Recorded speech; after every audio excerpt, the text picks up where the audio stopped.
अस्सलाम वालेकुम student, welcome back to my channel Zubi the chemistry world. आज स्टूडेंट हम लोग पढ़ने वाले हैं केमिकल स्पीशीज़ जितनी भी हैं। अब मैं उस पर सीरीज़ बनाऊंगी कि केमिकल स्पीशीज़ में हमारे पास क्या क्या टर्म्स आती हैं। तो वो सारी की सारी टर्म्स जो हैं वो हमारे केमिस्ट्री के अंदर यूज़ होती हैं। तो सबसे ज़्यादा यूज़ होने वाली बॉन्डिंग के अंदर सबसे ज़्यादा यूज़ होने वाली जो है वो हमारे पास आयन है। आज हम लोग आयन पढ़ेंगे और आयन कितने टाइप्स के होते हैं वो हम लोग डिस्कस करेंगे।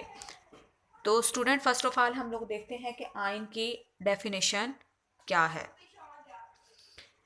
तो आयन की डेफिनेशन है एन एटम और group of atom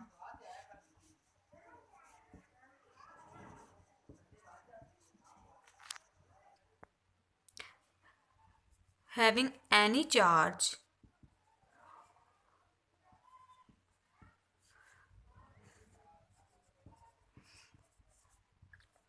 is called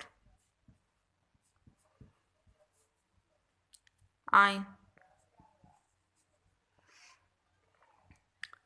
तो कोई भी एटम होगा उस पर कोई भी चार्ज होगा, पॉजिटिव होगा, और हमारा वो जो चार्ज होगा स्टूडेंट वो पॉजिटिव भी हो सकता है चार्ज, और वो हमारा चार्ज जो है वो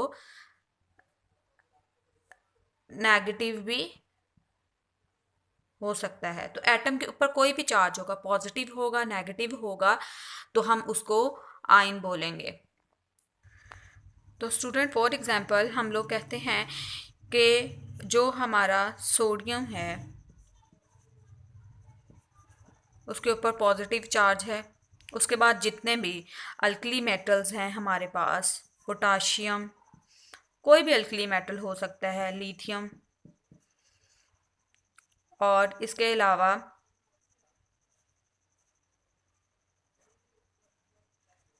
कोई भी अल्कलाइन अर्थ मेटल हो सकता है, मैग्नीशियम, ये डबल चार्ज भी हो सकता है, मतलब मैग्नीशियम पॉजिटिव और कोई भी नेगेटिव एटम्स के ऊपर हो सकता है। एच के ऊपर माइनस भी हो सकता है, एच के ऊपर पॉजिटिव भी हो सकता है, सी एल नेगेटिव, फ्लोरीन जो हमारे हेलोजेंस हैं वो सारी की सारी आ जाएंगी इसके अंदर। तो ये क्या है, हमारे पास ऐसे आयन हैं जिनके ऊपर पॉजिटिव चार्ज है और ऐसे आयन हैं जिनके ऊपर नेगेटिव चार्ज है। इन दोनों को कलेक्टिवली हम लोग कहेंगे आयन। तो स्टूडेंट आयन जो है वो हमारे पास दो तरह का होता है आयन। एक तो आयन की टाइप है हमारे पास, पहले हम डिस्कस कर लेते हैं केटाइन, और दूसरी हमारे पास आयन की टाइप है एनाइन। तो केटाइन की बात करें स्टूडेंट्स, तो केटाइन जो है हमारा ऐसा एटम और ग्रुप ऑफ एटम है जिसके ऊपर पॉजिटिव चार्ज होगा, जिसके ऊपर पॉजिटिव चार्ज होगा, तो उसको हम लोग बोलेंगे केटाइन। तो स्टूडेंट बोर्ड में बहुत ज़्यादा क्वेश्चन पूछा जाता है, how cation is form, how A9 is form. तो हम साथ साथ में लेके इसको चलते हैं कि एनाइन जो होगा, an atom or group of atom having negative charge is called anion।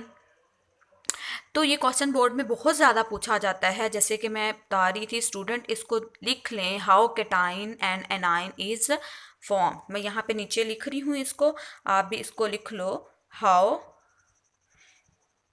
Cation and anion is formed.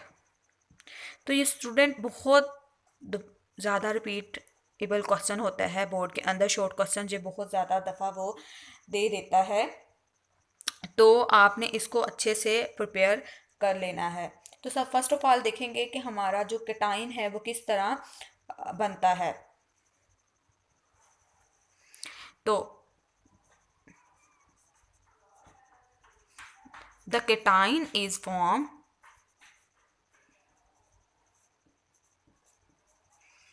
when atom और group of atom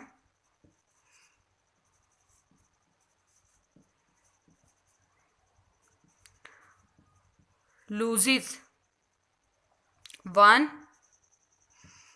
or many electrons from its valence shell। तो स्टूडेंट्स अब हम बात करते हैं कि हमारे पास जो हमने मैनी की बात की है, तो मैनी का मतलब है वो एक इलेक्ट्रॉन भी लूज़ कर सकता है, 2 इलेक्ट्रॉन भी लूज़ कर सकता है, 3 इलेक्ट्रॉन भी लूज़ कर सकता है। ज़्यादा से ज़्यादा वो 3 इलेक्ट्रॉन यूज़ करेगा इलेक्ट्रॉनिक कन्फिगरेशन अपनी कंप्लीट करने के लिए, अपना डुप्लेट या ऑक्टेट कंप्लीट करने के लिए। उसके ऊपर भी हम बात करेंगे। अच्छा, तो अब हम लोग बात करेंगे कि सोडियम की हम लोग एग्जांपल लेते हैं कि सोडियम जो है, सोडियम के अंदर 11 इलेक्ट्रॉन होते हैं स्टूडेंट्स। पहले हम लोग इसका इक्वेशन लिख लेते हैं कि सोडियम अपना एक इलेक्ट्रॉन जो है वो रिलीज करता है और पॉजिटिव चार्ज हासिल कर लेता है। तो सोडियम जो है हमारा, सोडियम के अंदर 11 इलेक्ट्रॉन हैं। तो स्टूडेंट्स पहले शेल में 2 इलेक्ट्रॉन, दूसरे शेल में 8 इलेक्ट्रॉन और तीसरे शेल में 1 इलेक्ट्रॉन। अब जो है सोडियम को अपने इलेक्ट्रॉनिक कन्फिगरेशन जो है वो कंप्लीट करने के लिए, या किसी भी हैलो जो हमारे गैसेस हैं, कोई भी इनर्ट गैसेस हैं, उनकी इलेक्ट्रॉनिक कन्फिगरेशन हासिल करने के लिए सिर्फ उसको एक इलेक्ट्रॉन जो है वो अपना किक आउट करना पड़ेगा, अपना लूज़ करना पड़ेगा।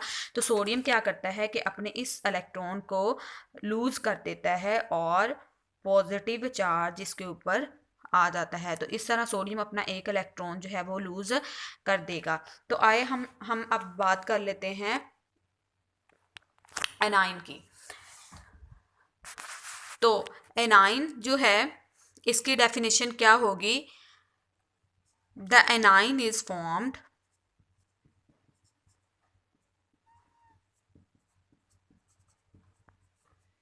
व्हेन एटम और group of atom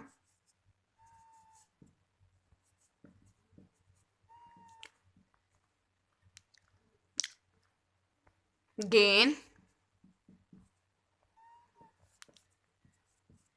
electron in its